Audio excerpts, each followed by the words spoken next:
Hindi church online की इस आराधना सभा में मैं आपका दिल से स्वागत करता हूं। आपको धन्यवाद देता हूं कि आज आप हमारे साथ इस आराधना सभा में जुड़ गए हैं। परमेश्वर चाहता है कि हमारी जो वाणी हो वो दूसरों के लिए आशीष का कारण बने, प्रोत्साहन का कारण बने, दूसरों को प्रभु के मार्ग पर लाने का कारण बने, दूसरों को परमेश्वर के वचन का प्रकाश दिखाने का कारण हमारी जिंदगी बने और दूसरों के लिए हम उनके उद्धार का कारण बन सकें। तो आज इन वचनों पर हम विवेचना करेंगे, इन वचनों को हम देखेंगे, इन वचनों की समीक्षा करेंगे और हम परमेश्वर की राह पर उसके अच्छे, सच्चे और विश्वास योग्य दास और दासियां कैसे बन सकते हैं, इस दिशा में हम प्रेरणा प्राप्त करेंगे परमेश्वर के वचन से, प्रभु यीशु मसीह के मार्ग पर आगे बढ़ते हुए। तो आइए हम इस आराधना सभा में आगे बढ़ते हैं, गीतों को गाएंगे, परमेश्वर से प्रार्थना करेंगे और परमेश्वर के वचन को सुनेंगे और अपने हृदय को खाली करेंगे और देखेंगे कि आज परमेश्वर हमसे क्या कहना चाहता है। आज का दिन, आज की आराधना आपके लिए आशीष का कारण हो, यही मेरी प्रार्थना है। आइए हम आराधना में आगे बढ़ते हैं। मसीह के वचन को अपने हृदय में अधिकाई से बसने दो और सिद्ध ज्ञान सहित एक दूसरे को सिखाओ और चिताओ और अपने अपने मन में अनुग्रह के साथ परमेश्वर के लिए भजन और स्तुति गान और आत्मिक गीत गाओ और वचन से या काम से जो कुछ भी करो सब प्रभु यीशु के नाम से करो और उसके द्वारा परमेश्वर पिता का धन्यवाद करो। आइए हम परमेश्वर पिता से आज की इस आराधना के लिए आशीष और मार्गदर्शन मांगे। हम प्रार्थना करेंगे। आइए हम प्रार्थना करें। हे पिता परमेश्वर, हम तेरा हृदय से धन्यवाद करते हैं कि आज तेरे इस ठहराए हुए पवित्र दिन में तेरी आराधना और स्तुति करने के लिए हम तेरे सामने एकत्रित हुए हैं। हमारी तुझसे प्रार्थना है कि तू हिंदी चर्च ऑनलाइन की इस आराधना सभा में हमारे मध्य में उपस्थित हो। हम तेरी आराधना आत्मा और सच्चाई से करें। यह आराधना तुझे भाए और तुझे ग्रहण योग्य हो। जब हम गीतों को गाते हैं तो वास्तव में दिल की गहराइयों से तेरी महिमा और स्तुति कर सकें। जब हम प्रार्थना करते हैं तो हम अपना पूरा ध्यान तेरी ओर केंद्रित कर सकें। जब हम तेरे आमंत्रण को स्वीकार करके प्रभु भोज में सम्मिलित होते हैं तो हमें अपने मनों को जांचने में हमारी सहायता कर और हम तेरे बलिदान को स्मरण करते हुए सदैव तेरे विश्वास योग्य बने रह सकें। जब हम संदेश सुनते हैं तो हम उसे समझ सकें, उसे अपने हृदयों में स्थान दे सकें, उसके अनुरूप अपने जीवनों को ढाल सकें। पूरे समर्पण और पश्चातापी हृदय के साथ हम प्रभु यीशु मसीह की देह और लहू के साथ सहभागिता करें, जिससे हमारे जीवन आत्मिक रूप से आशीषित और समृद्ध हो। पिता परमेश्वर, हम तुझसे प्रार्थना करते हैं कलीसिया के सभी बुजुर्गों के लिए जो कमज़ोर और अशक्त हैं। परमेश्वर, तेरी शांति, दृढ़ता, सामर्थ और अनुग्रह का हाथ उन पर बना रहे। पिता परमेश्वर, तू सभी बीमारों के साथ में हो। हम एक एक को नाम ब नाम तेरे अनुग्रह के सिंहासन के सामने लाते हैं।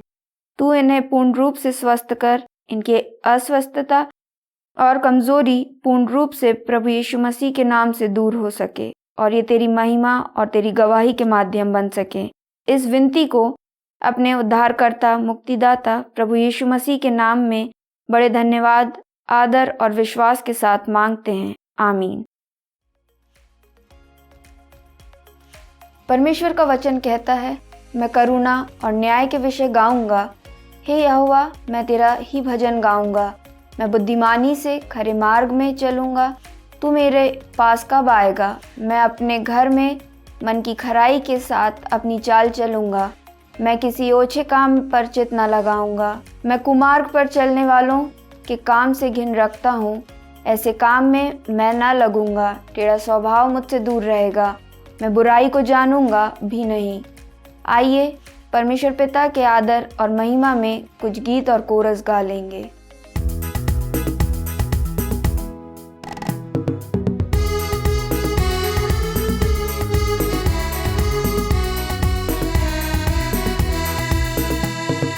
यीशु का नाम है सारी जमीन पाते उद्धार। यीशु का नाम है सारी जमीन पर, जिससे हम पाते उद्धार। वो दुनिया में आया, लहू बहाया, पाप से छुटकारा दिया।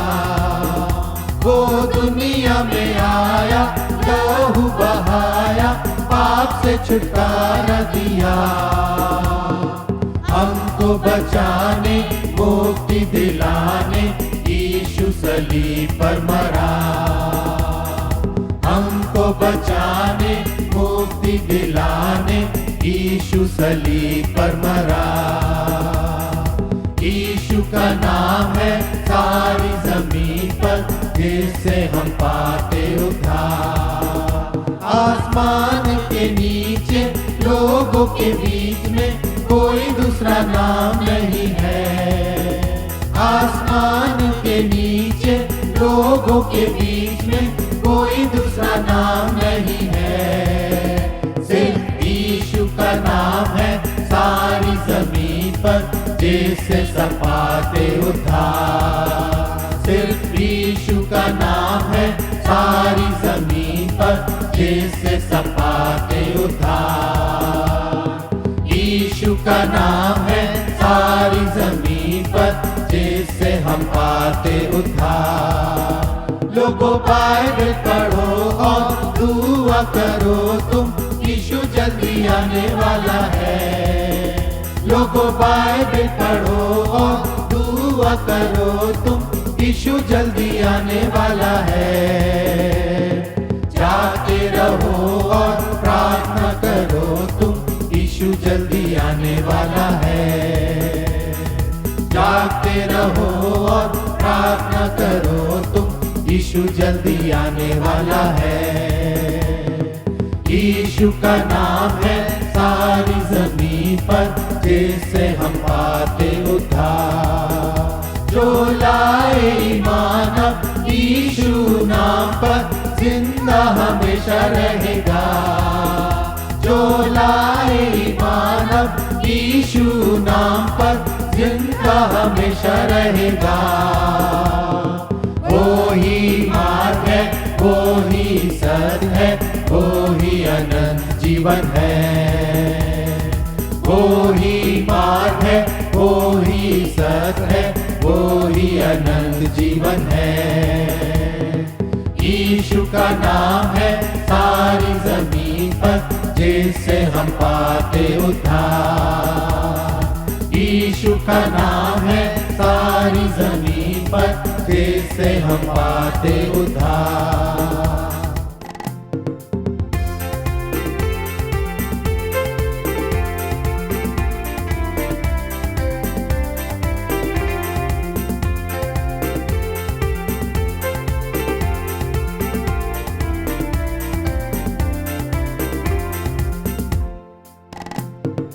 आशीष तुझसे चाहते हैं, हे स्वर्ग पिता हम आते हैं। आशीष तुझसे चाहते हैं, हे स्वर्ग पिता हम आते हैं। ना कोई खूबी है न लिया कर, बख्शो हमको अपनी ताकत। ना कोई खूबी है न लिया कर, बख्शो हमको अपनी ताकत। खाली दिलों को लाते हैं, खाली दिलों को लाते हैं, हे स्वर्ग पिता हम आते हैं। आशीष तुझसे चाहते हैं, हे स्वर्ग पिता हम आते हैं। हमने बहुत खताएं की है, रहे निकम्मे जफाएं की है। हमने बहुत खताएं की है, रहे निकम्मे जफाएं की है। शर्म से सिर झुक जाते हैं, शर्म से सिर झुक जाते हैं, हे स्वर्ग पिता हम आशीष तुझसे चाहते हैं, हे स्वर्ग पिता हम आते हैं। तुम हो शक्तिमान प्रभु जी, कुदरत तुम्हारी शान प्रभु जी। तुम हो शक्तिमान प्रभु जी, कुदरत तुम्हारी शान प्रभु जी। हमदो सना हम गाते हैं, हमदो सना हम गाते हैं, हे स्वर्ग पिता हम आते हैं। आशीष तुझसे चाहते हैं, हे स्वर्ग पिता हम आते हैं। आशीष तुझसे चाहते हैं, हे स्वर्ग पिता हम आते हैं। आज जिस स्थान पर हम अपने जीवन में हैं, वह अपने निर्णयों के परिणति के आधार पर हैं। दूसरे शब्दों में, जो निर्णय हमने किए हैं, उन्हीं निर्णयों के कारण आज हम इस स्थान पर पहुंचे हैं, चाहे हमारी आत्मिक दशा हो और चाहे हमारे जीवन की दिशा हो। हर दिन व्यक्ति को निर्णय लेना पड़ते हैं। जिंदगी में कभी बहुत छोटे छोटे निर्णय लेना पड़ते हैं, कभी बहुत बड़े बड़े निर्णय लेना पड़ते हैं, पर लगभग हर दिन हम अपनी जिंदगी में निर्णय करते हैं। और ये निर्णय की जो बात है, ये बहुत प्रमुख बात होती है। जब चुनाव के दौरान हम वोट डालते हैं, तब हम निर्णय करते हैं कि हम किसको चुनेंगे, कौन हमारा प्रतिनिधित्व करेगा, कौन हमारी ओर से शासन में हमारी आवाज बनेगा। जब हम किसी का इंटरव्यू लेते हैं, तब हम निर्णय करते हैं कि कौन सा व्यक्ति किस पद के योग्य है। जब हम विवाह की बात करते हैं, तो हमें निर्णय लेना होता है कि कौन हमारा जीवन साथी होगा। जब हम अपने बच्चों की शिक्षा के संबंध में सोचते हैं, उन्हें क्या करना है, उन्हें कौन कौन से गुण परमेश्वर ने दिए हैं, किस विषय में उन्हें बढ़ना है, किस दिशा में उन्हें बढ़ना है, तो यह भी हमारे निर्णय की बात होती है। यह बात बड़ी सामान्य सी है कि हर समय हमें अपनी जिंदगी में कोई ना कोई निर्णय करना पड़ते हैं। मत्ती रचित सुसमाचार के 7वें अध्याय की पहली और दूसरी आयतों में प्रभु यीशु मसीह अपने पीछे चलने वाले लोगों से कहते हैं, दोष मत लगाओ कि तुम पर भी दोष न लगाया जाए, क्योंकि जिस प्रकार तुम दोष लगाते हो, उसी प्रकार तुम पर भी दोष लगाया जाएगा। और जिस नाप से तुम नापते हो, उसी नाप से तुम्हें भी नापा जाएगा। यीशु मसीह के इस कथन से ऐसा प्रतीत होता है मानो वे कह रहे हों कि यदि तुम किसी पर दोष लगाते हो, तो यह बात उचित नहीं है।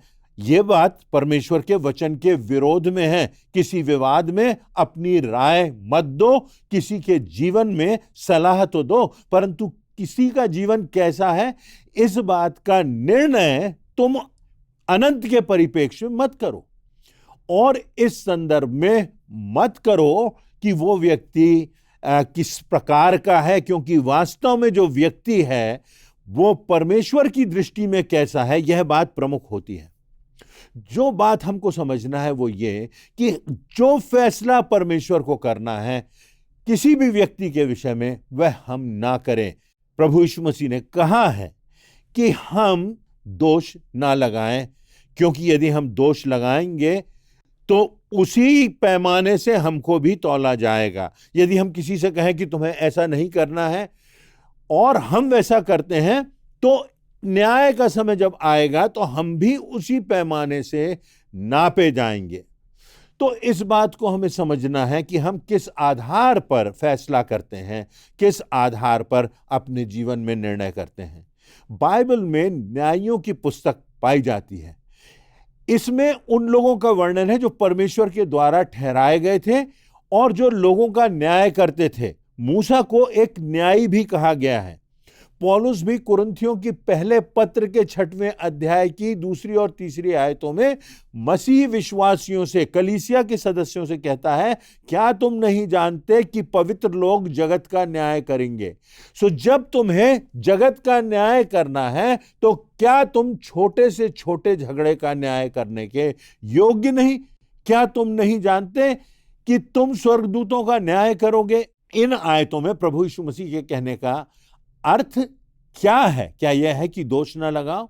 वास्तव में प्रभु यीशु मसीह यह बात उन लोगों के संदर्भ में कह रहे हैं जो हमेशा दूसरों की गलतियां ढूंढते रहते हैं, जिनके मन और मस्तिष्क में, हृदय में और विचारों में नकारात्मकता होती है, जो हर बात में कोई ना कोई बुराई ढूंढ लेते हैं या किसी अच्छाई को भी बुराई के परिप्रेक्ष्य में देखते हैं।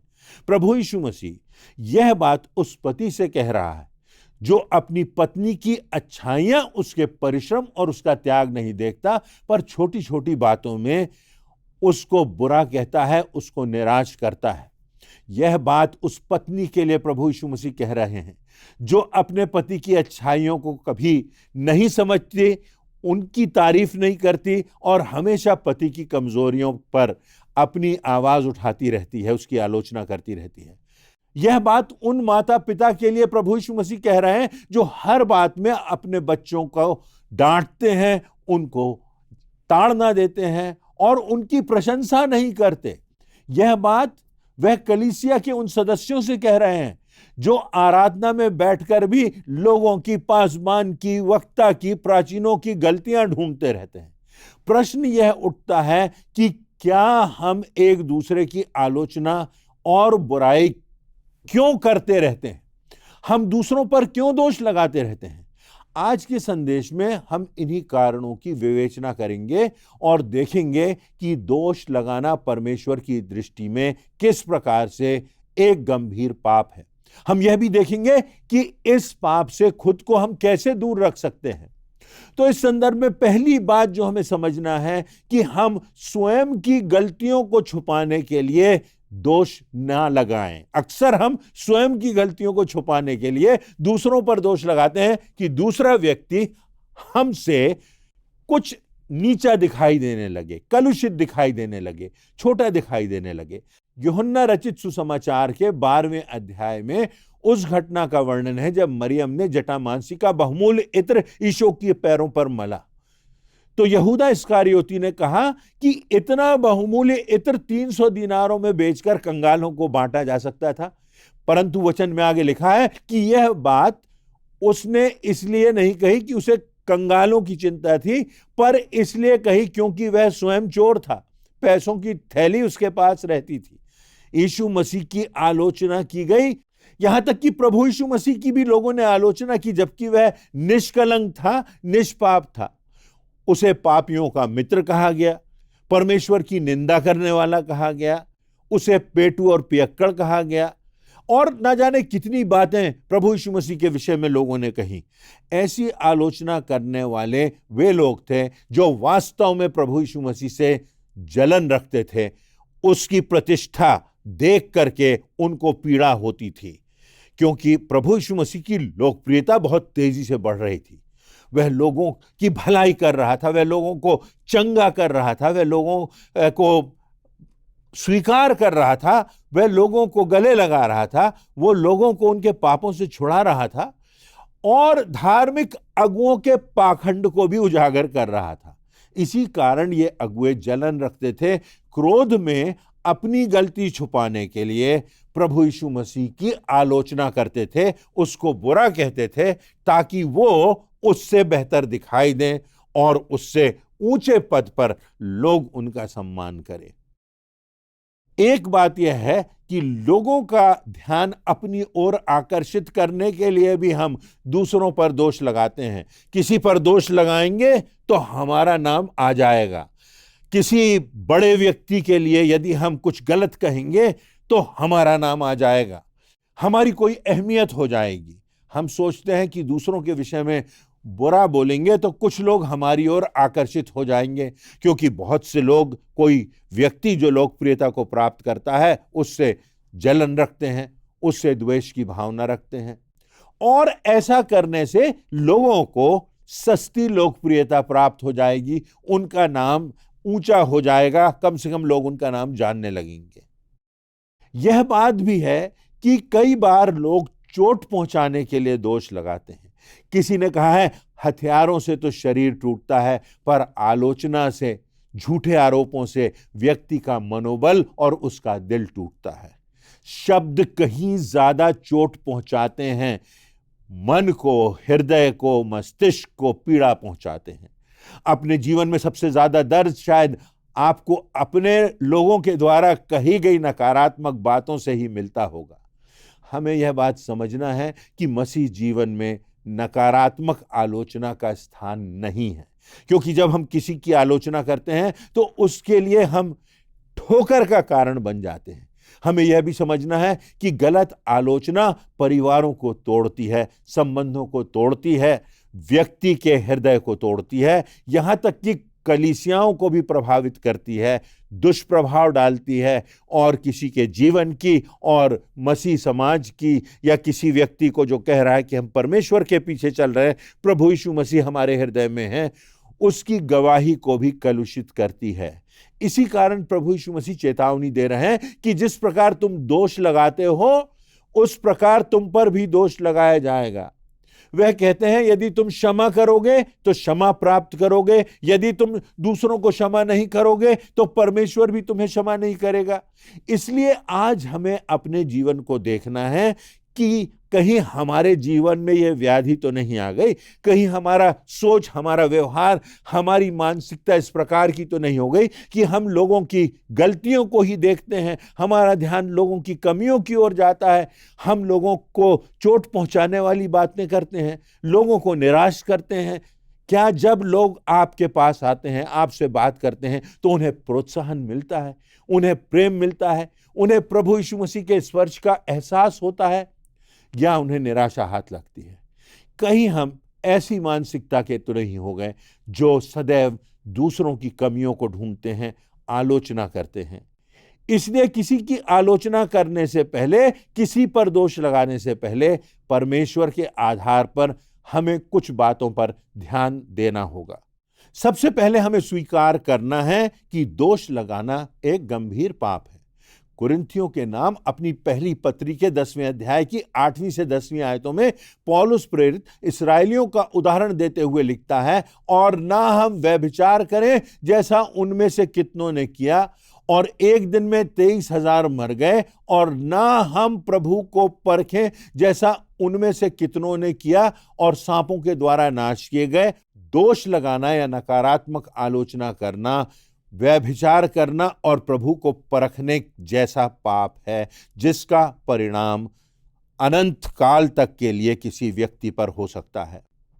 दूसरी बात, हमें इसकी गंभीरता समझना है और यह जानना है कि हमको प्रभु यीशु मसीह ने क्षमा किया है, हमको प्रभु यीशु मसीह ने गले लगाया है, हमको प्रभु यीशु मसीह ने दूसरा, तीसरा, चौथा, 5वां, 10वां, 20वां मौका दिया है, अवसर दिया है, और आज भी प्रभु यीशु मसीह अपनी बाहें पसारे हमको बुला रहा है। इसलिए हम किसी को प्रोत्साहित करना सीखें, किसी के लिए प्रार्थना करना सीखें, किसी को गले लगाना सीखें, किसी को सही रास्ते पर लाने के लिए उसको प्रेरणा देना सीखें, और उस पर बिना चोट किए हम उसको सही राह की ओर प्रेरित करना सीखें। आवश्यक यह है कि हम दूसरों को प्रोत्साहित करें। जो लोग ऐसे हैं जो कुपात्र हैं, जो यहाँ तक प्रेम करने के योग्य भी नहीं हैं, उनको भी हम प्रभु यीशु मसीह की रोशनी अपने जीवन से, अपने व्यवहार से दिखा सकें।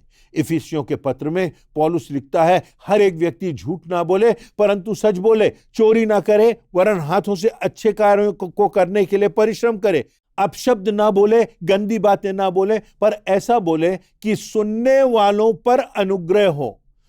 हमें आलोचना के बदले प्रोत्साहन के शब्द कहना है। हमें ऐसी दोष लगाने वाली बातों के बदले दूसरों को परमेश्वर की राह का प्रकाश दिखाना है, प्रभु यीशु मसीह की शिक्षाओं को दिखाना है कि कैसे, यहां तक कि प्रभु यीशु मसीह ने जो लोग पाप में लिप्त थे, जो लोग व्यभिचार में लिप्त थे, जो लोग किसी प्रकार षड्यंत्रकारी थे, जो लोग दूसरों से अनापेक्षित कर्ज वसूल करते थे, जो लोग महसूल लेने वाले थे और उससे पैसों से चोरी करने वाले थे, यहां तक कि जो पापनी स्त्री थी, यहां तक कि जो व्यभिचार में पकड़ी गई स्त्री थी, यहां तक कि जो डाकू क्रूस पर प्रभु यीशु मसीह के साथ लटका हुआ था, प्रभु यीशु मसीह ने ऐसे लोगों को भी एक और अवसर दिया। कोई व्यक्ति किन परिस्थितियों से होकर गुजर रहा है, इस बात का भी हमें ध्यान रखना है। फिलिपियों के पत्र के 2 अध्याय की 4 आयत में लिखा है, हर एक अपने ही हित की नहीं वरन दूसरे के हित की भी चिंता करे। तो इसलिए हमको दूसरा व्यक्ति किस परिस्थिति में है, दूसरे व्यक्ति को कैसे हम प्रभु के मार्ग पर ला सकते हैं, कैसे हम प्रभु यीशु मसीह के प्रेम से दूसरों को प्रेरणा दे सकते हैं, इस बात की ओर हमें अपना ध्यान लगाना है। तीसरी और एक और प्रमुख बात कि हम पहले स्वयं को जांच लें।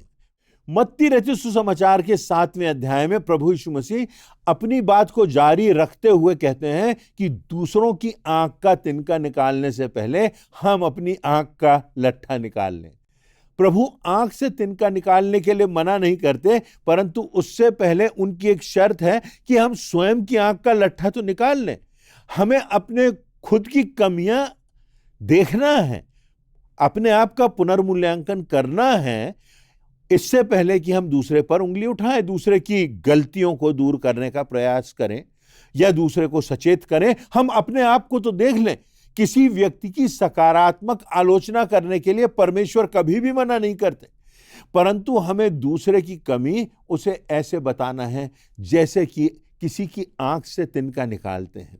कितने हल्के से आंख से तिनका निकालते हैं, कुछ कोमल से कपड़े से, कुछ बहुत हल्के हाथ से, ताकि दूसरे को दर्द ना हो और तिनका भी निकल जाए।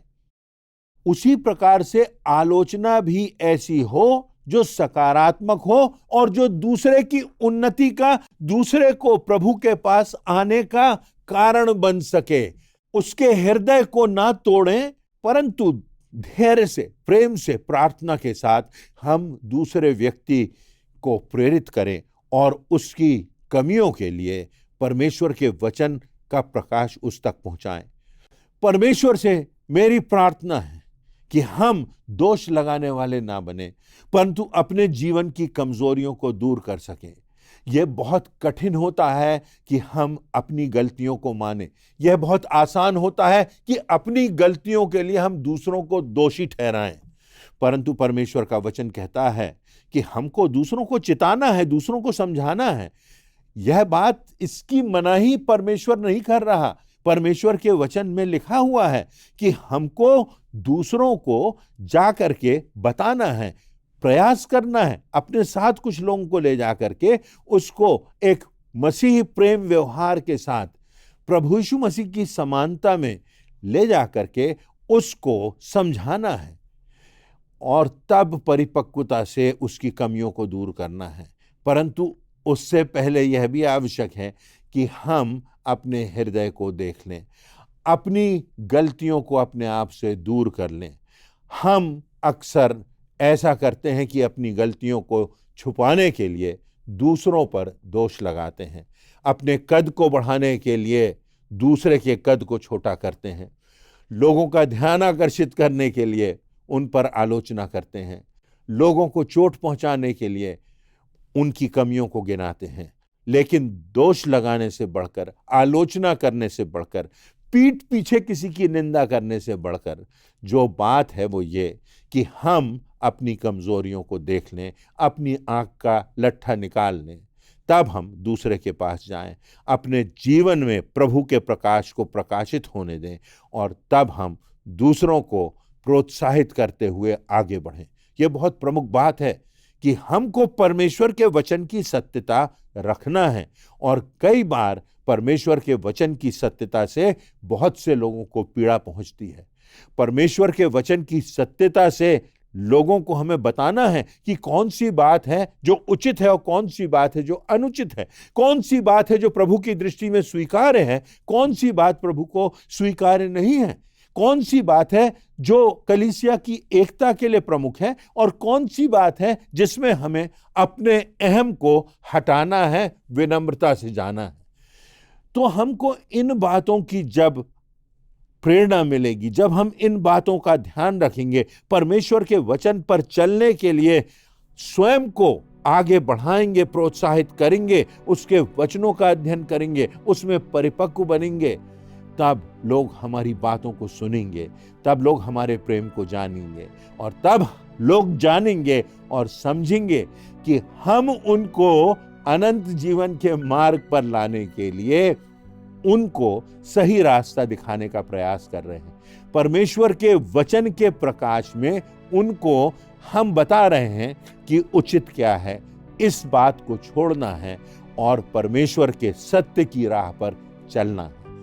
तो आइए हम अपने जीवन में प्रोत्साहित करने वाले बने, आइए हम अपने जीवन में अनुग्रहकारी बने, हम अपने जीवन में धन्यवादित बने कि हम परमेश्वर को धन्यवाद दें कि उसने हमें क्षमा किया है, उसने हमको आशीषित किया है कि हम दूसरों को क्षमा करें, कि हम दूसरों को आशीषित करें, और तब परमेश्वर हमारे जीवन को, हमारी सेवा को और हमारी गवाही को आशीषित करेगा। आज के इन वचनों से परमेश्वर हम सबों को प्रेरणा दे, ऐसी मेरी प्रार्थना है। परमेश्वर आप सबों को बहुतायत से आशीष दे। हम प्रभु के सेवक को वचन की गहरी और प्रभावशाली व्याख्या के लिए धन्यवाद देते हैं। उनके संदेश ने हमें आत्मा से भरा है और परमेश्वर के प्रेम को समझने में मदद की है। अब यह समय है कि हम परमेश्वर के पवित्र निमंत्रण को स्वीकार करें और आदर के साथ प्रभु भोज में सम्मिलित हो। आइए हम अपने हृदयों को शुद्ध करें, संपूर्ण समर्पण के साथ यह गीत गाकर प्रभु की महिमा करें।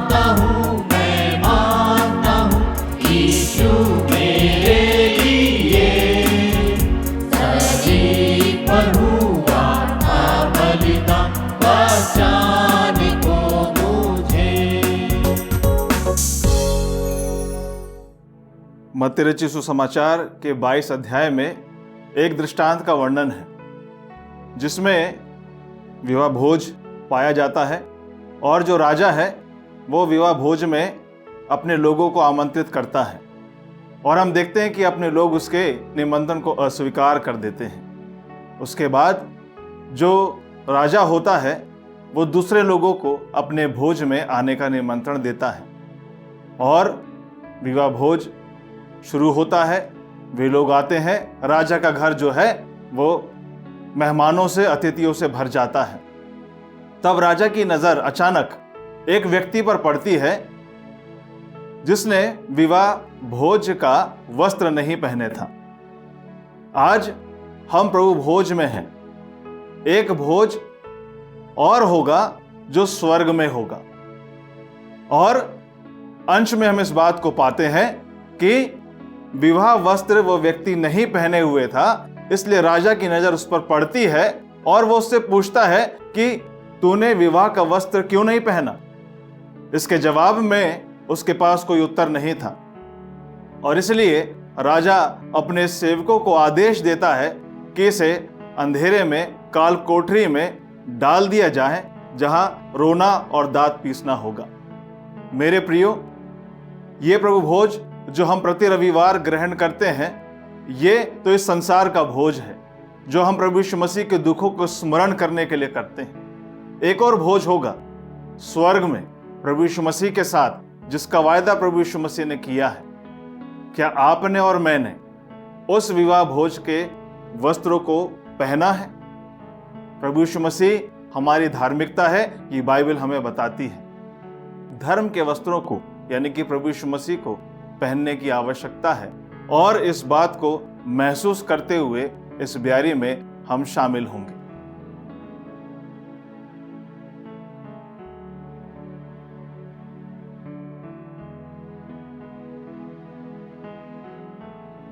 प्रभु यीशु मसीह जिस रात पकड़वाए जाने को था, उसने रोटी ली और धन्यवाद करके तोड़ी और कहा, ये मेरी देह है जो तुम्हारे लिए तोड़ी जाती है।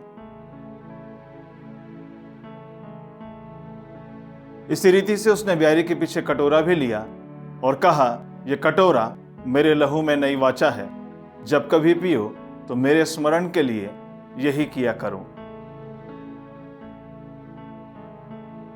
आइए इस विधि पर हम परमेश्वर की आशीष मांगे, प्रार्थना में जाएं।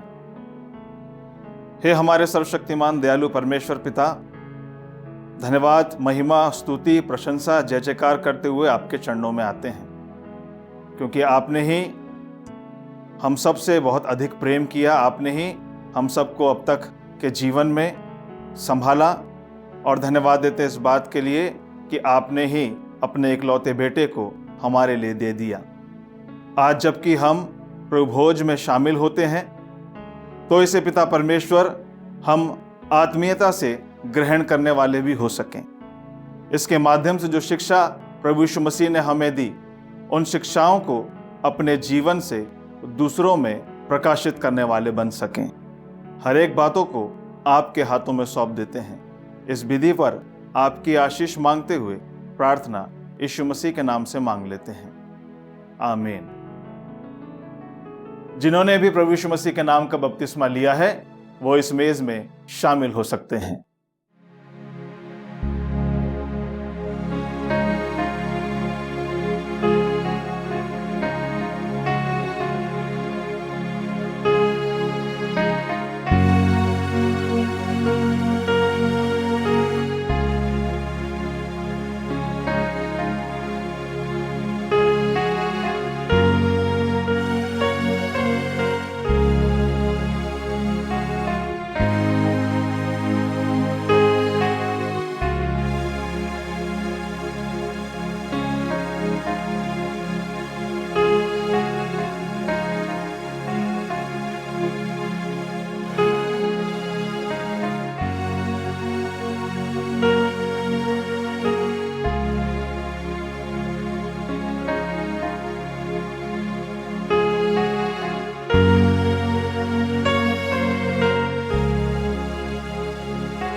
परमेश्वर पिता ने हिंदी चर्च ऑनलाइन की आज की आराधना के द्वारा एक बार फिर हम सबको आशीषित किया है। इस बात के लिए और आराधना के आशीषित अनुभव के लिए हम उसे हृदय से धन्यवाद देते हुए अंतिम प्रार्थना में जाएंगे।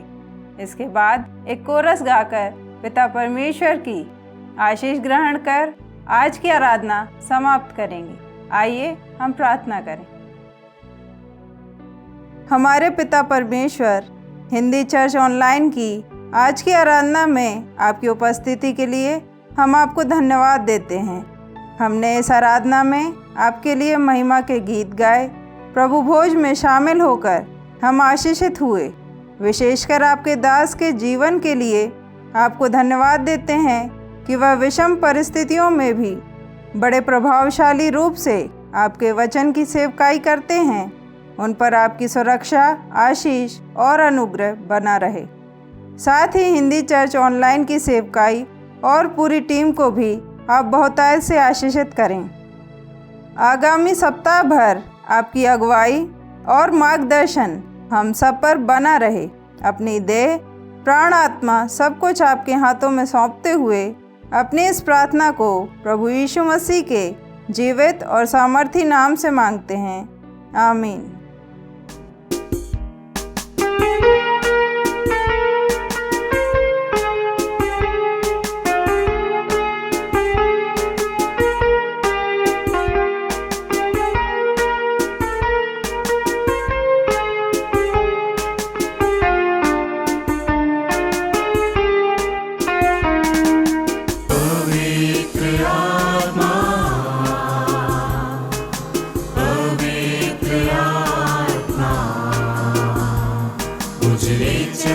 मसीह के चरणों में पवित्र आत्मा,